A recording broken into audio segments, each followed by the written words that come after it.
Alright, for the next set of items, I'm going to call this items they would have carried. And I have spread out here an example of the different types of items that an American infantryman may have carried with them in Europe or Italy between August 1944 and May of 1945. If you've watched any of the items I've done previously on field equipment, you probably heard me mention more than one time this little pack right here, called a Musette pack. Most infantrymen, everything you owned was in this bag.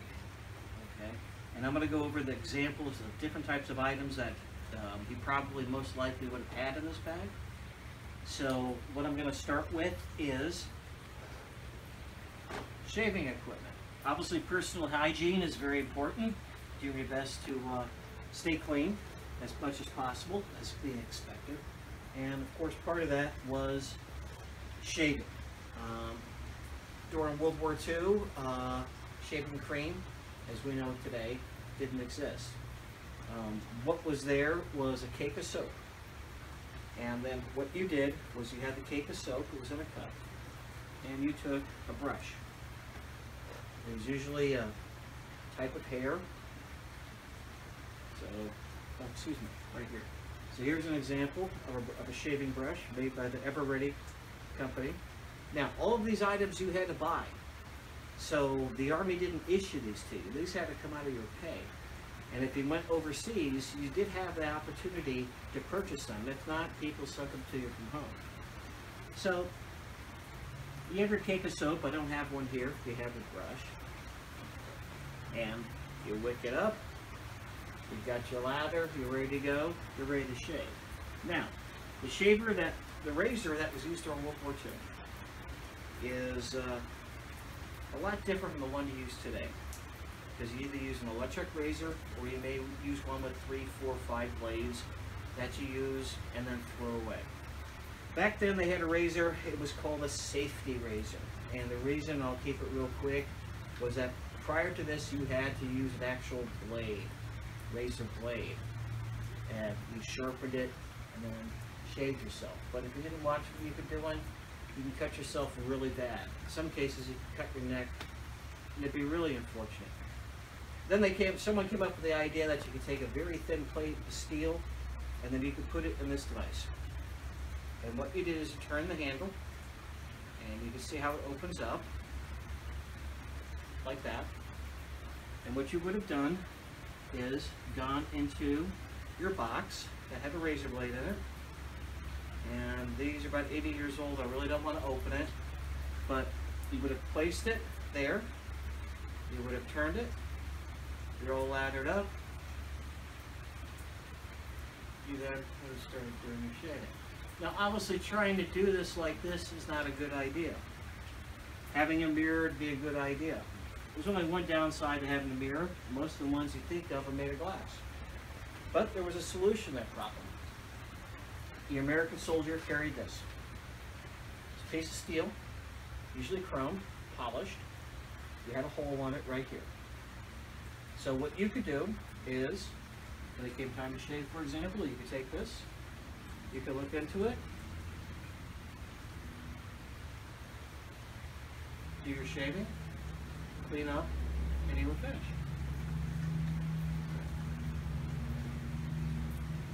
And there's your razor.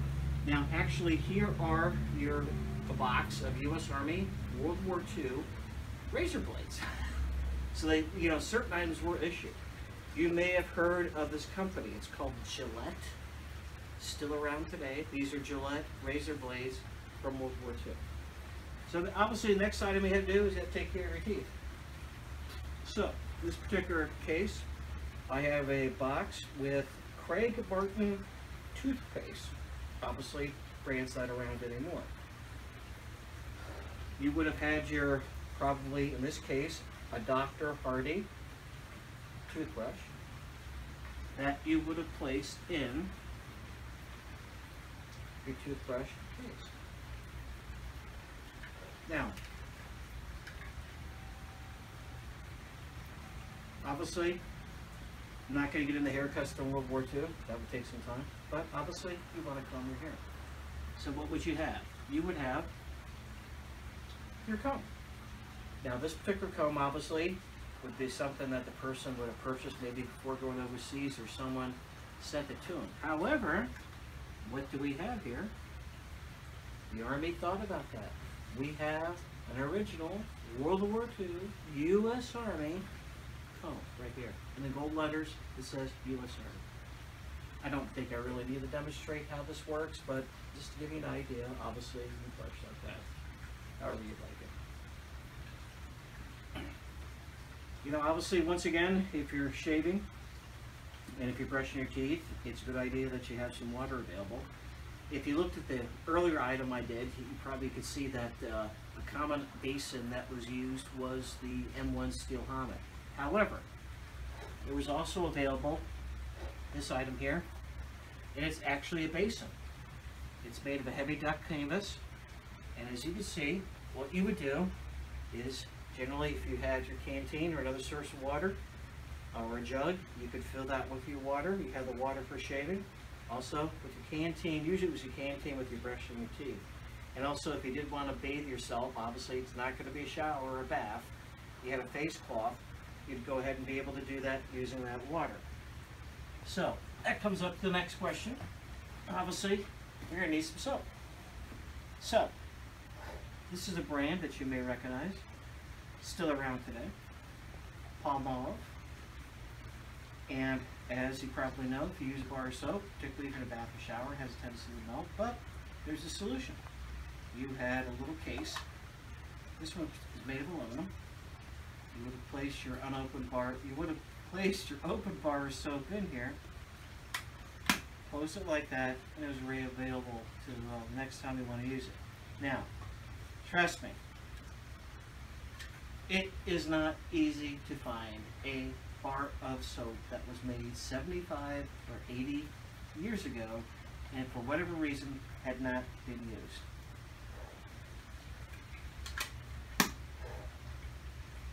One item that's a bit different than today was the consumption of course alcohol, but tobacco. Many Americans smoked. In most cases it was a cigarette, or in some cases a pipe. Of course it wasn't the same. It was, of course, your American soldiers did the same also. So what I have here is a tin that would have contained Sir Walter Raleigh smoking tobacco. That could have been used either in a pipe, or if you had these papers, you put the cigarette tobacco in there, you could roll it, you make your own cigarette. They didn't have filtered cigarettes back then. Of course, here are some Dills pipe cleaners to clean your pipes. Now, of course, if you were smoking, you had to light up your pipe or you had to light up your cigarettes, so you're going to need either matches or a lighter. So, this is an example of the type of matches that you could buy at a military installation. The 3 boxes here, which I'll go into detail a little bit later, they actually did have cigarettes in them. They had 4 as well as a pack of matches. So obviously you have your pack of matches, you have your tobacco. Obviously your cigarettes have a tendency that you're in combat, you're moving around, they could get damaged. There was a solution. Now this is something you would have probably purchased. It was made of aluminum, and it is a cigarette case. Lucky Strike was a very popular brand during World War II. So you would take your full pack, put it in that case, put that piece on it, stick it in your pocket or a uniform, and you were good to go. Lighters obviously were another option. Once again, they were privately purchased. Here's an example of one made by Storm King, and the outside of it is aluminum. Another manufacturer of lighters, which is still around today, is Zippo. Zippo did something interesting with their lighters around 1942. Obviously, if you're in a situation in combat, and if there's any light of any type, particularly during the day, this could potentially reflect. So what they did is they came out with a lighter that was made of brass, because brass doesn't generally reflect light and it was a flat black in color. Interesting note on this lighter: when the war ended and many people returned home to the United States, Zippo had a program where you could mail them this lighter and they would send you a regular Zippo chromed lighter. So one of the most difficult lighters to find is a Zippo that's black from World War II. Some other items I'm going to go over here. These are sewing kits.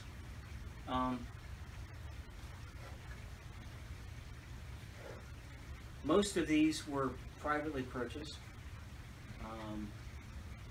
You would have had contained in it, as you can see, it's rather small, but you'd have everything you need to do a basic repair in a uniform. This happens to be a complete kit that you would have purchased, usually on base, or perhaps someone would have sent it to you. So we have our different colors of thread for the uniforms. There's a pair of scissors. There's a variety of needles. There's also a brass safety pin here. And there's also some buttons contained in there for a uniform. Once again, personal hygiene, taking care of yourself. And I think I mentioned one of my early items was the importance of keeping your feet dry. So obviously you always had a pair of dry socks. So one of the things that could help keep your feet dry is right here.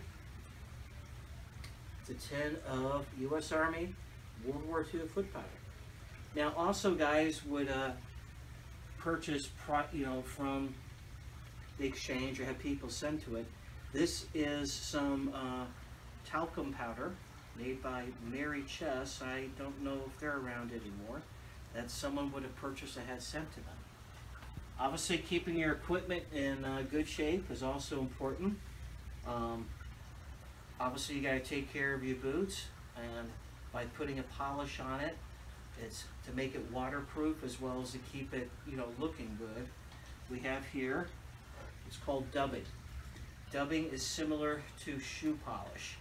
The difference is it doesn't make the boot shiny. It's made to seal the leather. So think of it this way. We have right here a can of original World War II shoe polish right here.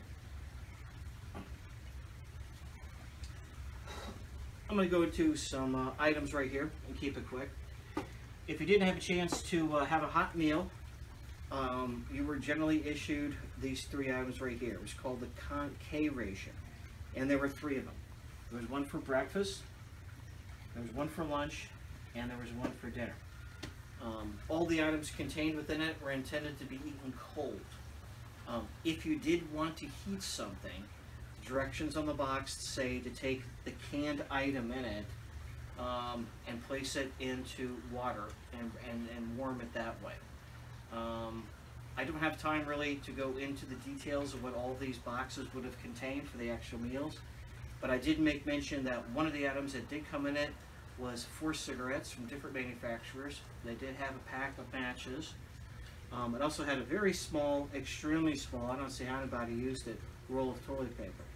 Chewing gum was in it, as well as candy. Usually had a type of meat and biscuits in it. So the next item I'd like to go over here is a series of books that I have right here that potentially someone would have carried. Obviously, you get quite a people, different religious denominations. So what I happen to have here is a non-denominational Christian prayer book, Prayers for Men in Service, and then it has a selection of prayers. Now this particular item was not published by the United States government, it was privately published. So this is something that would have been sent to a soldier. Now this particular book I have right here, once again this was privately purchased. The title is the New Testament Roman Catholic version. So if you're a Roman Catholic, this book would have had all the prayers for the day. It also has in the back the order of Mass, and then items, for example, such as preparation for confession. So it's the missal that if you're Roman Catholic, you'll be very familiar with this. We have two other books here to keep you occupied, depending on where you were going. This particular one here was published in 1943, and it's a French phrase book, published by the United States Army. And the size of it was made so that you could fit it in any of your pockets. And it's all the essential French that you would need if you went to France. But you got to remember, we went to North Africa in 1942. Much of that point in time were French colonies. So my French is absolutely terrible. So I'm not going to try to pronounce some of these things. But what's interesting is they have it in English, then they have like a phonetic pronunciation, then they have the French spelling. One of the things that this book was designed to do was that if you met someone who spoke French, obviously you don't, is that you could then take the book, point to the phrase that you wanted to, mention to them, and then they in turn could point to the response. Just as there was a book in French, there's one in German as well. Another item I'd like to go over real quick is personal identification. Unfortunately, you would think with all the World War II stuff I have, that I'd have some identification tags. But I'm putting this together real quick. I couldn't find my original ones. I have to assume that you're probably familiar with them. Usually a disc, stainless steel, had your last name, first name, had your service number on it, it's late, your blood type. You had two of them, came in a chain, wore it around your neck. The other item that you would have had would have been this. This particular item is your identification card. Think ID card.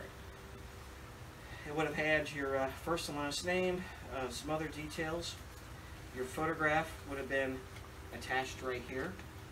And then on this side, they have the fingerprints from your right hand. So obviously, this is something that you would have carried with you all the time to, once again, identify who you are, in addition to your service tags.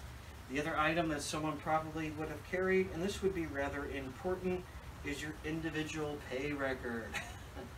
Things were a lot different back then. Didn't have direct deposit, didn't have ATMs. So when it was time of the month for you to be paid, you took this to your pay officer. They would have filled it all out with how much you were to receive, and you were paid in cash. Things were a little bit different once you went overseas. Unfortunately, I don't have time to cover that right now. But yeah, your ID card and your pay record. Another item I'd like to go over real quick was that, as American soldiers went through North Africa, Italy, and of course Ireland, Scotland, England, and then later into France and Luxembourg and other places, they wanted to have like mementos if they could, if they had time to purchase something. Most guys didn't have access to a camera. One of the things that was popular, because you got to remember before the war, a lot of tourists went to Europe, were items such as this. It's a selection of photographs from Marseille, France. So this is something that maybe the guy had an opportunity after the war to go to Marseille before he went back to the United States. It would have been something he would have picked up as a little memento and potentially had it as a Musette bag. The other thing that you probably had in there were letters and cards from home. That being from maybe your parents, your brothers and sisters, your friends, and then probably your girlfriend or your wife. And I have an example here of 3 different types of cards. The cards were very similar to what you'd find today, obviously in the format and layout. The difference is that it's not cardstock, it's basically paper. This particular one here is birthday greetings to you in the service. And then we have a birthday message here, and this happens to be from Mom and Dad. So the servicemen who received this got a birthday card from their parents. Probably would have carried this. This is another card right here, and it's Easter message. It says, an Easter message to you in the service. Now this one I want to take a moment to read. Letters are sometimes far between and messages too few, but hardly a day goes by without a special thought of you.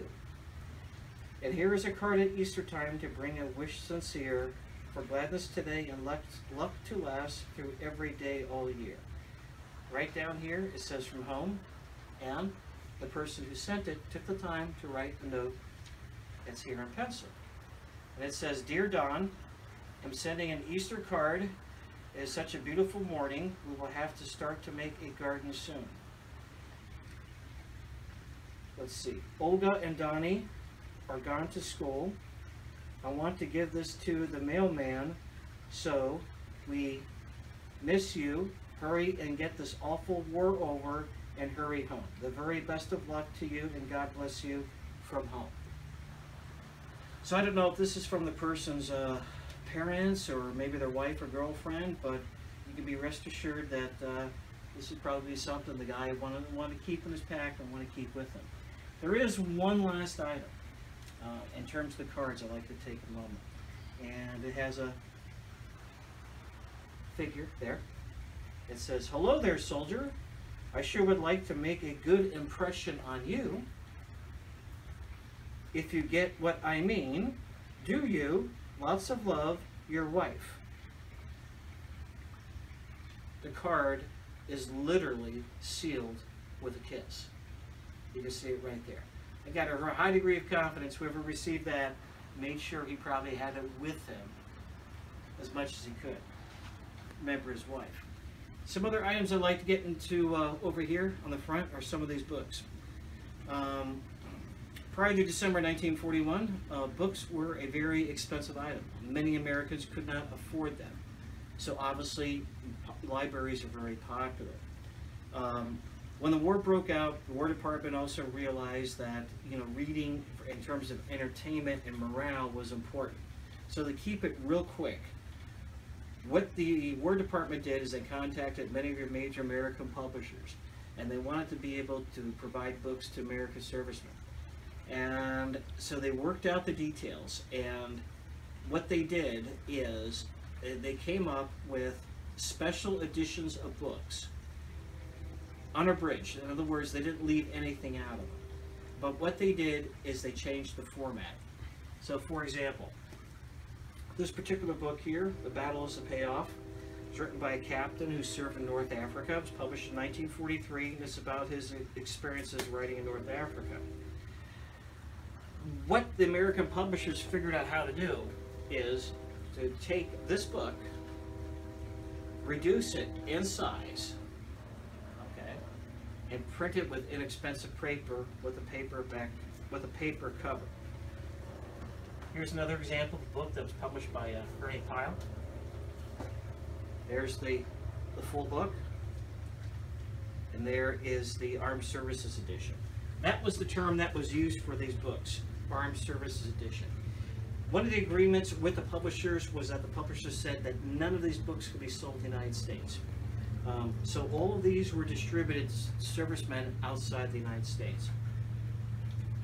And I have another example here of two of those books. The difference being is that they open sort of this long way. One other item I'd like to go over real quick that someone would have potentially had sent to them, or maybe even subscribed, is Reader's Digest. You may be familiar with Reader's Digest. Once again, it's a collection of articles from different magazines, and we have the book section, which still, I believe, carries on today. There's also a section that started during World War II that's called Humor Uniform, and I believe it's still there today. One of the things I love about, and I have more than one copy, goes without saying, is that when you look at the Reader's Digest, in this particular case from April 1943, there is no advertising in it at all. The last item I'd like to go over is down here. There are two publications. One's called Yank, the other one's called Stars and Stripes. Stars and Stripes was originally printed during World War I, and when World War II started, it went back into production again. The other magazines you see here to the left was called Yank. That was usually, I believe that was a weekly. As you can see, it's the Army newspaper. What's distinctive about both of these publications is that even though the people who were with it were from all the different branches of the military, so you had the United States Marines, Navy, Army, Army Air Corps, they had what they called they had no they had editorial control. So obviously some of their information had to be reviewed, make sure it wasn't sensitive, give information to the enemy. But they basically could publish a newspaper just like they were back home. Democracy in action. I'm gonna come up here and pick a few of these up. What's unique about Stars and Stripes was that it was a daily newspaper, and that for the vast majority of the issues, it was done as what's called a broadside. So it was only 4 pages. And these were literally produced all over the world. As the United States military went through the different places, the newspaper basically followed. So this is an issue from July 1944.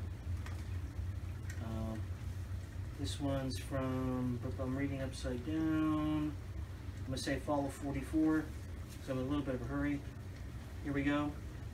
June 7th, 1944, France invaded. That's a D-Day issue right there. Yank was a little bit more, and had more information in it. This particular one right here is the first issue from June 17th, 1942. What's remarkable about the staff of the Stars and Stripes as well as Yank is they had many people serve in the American newspapers as well as magazines before the war. And then they went into the military. So both of these, particularly Yank, is very well done.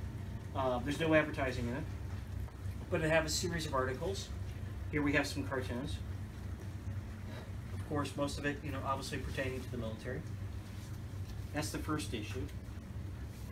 This particular issue right here was published June 1945, and it's Victory in Europe. So this is the one published about 3 weeks after war ended. If you were looking at some of the other items that I've done there, I made some mention of the American sleeping bag on wool, and how American soldiers in the Battle of the Bulge took parts of their sleeping bag and wore them to keep warm. If you take a cup, let's see, this is from February 1945, and you can see right here, American infantryman, and one helmet, and one Garand. But if you look around his face, you can see he's wearing his sleeping bag underneath his uniform. And this happens to be the last issue of Yank magazine, published December 30th, 1945. So, apologize for going rather quickly. Obviously, I think I may have mentioned I'm doing this from my garage this evening.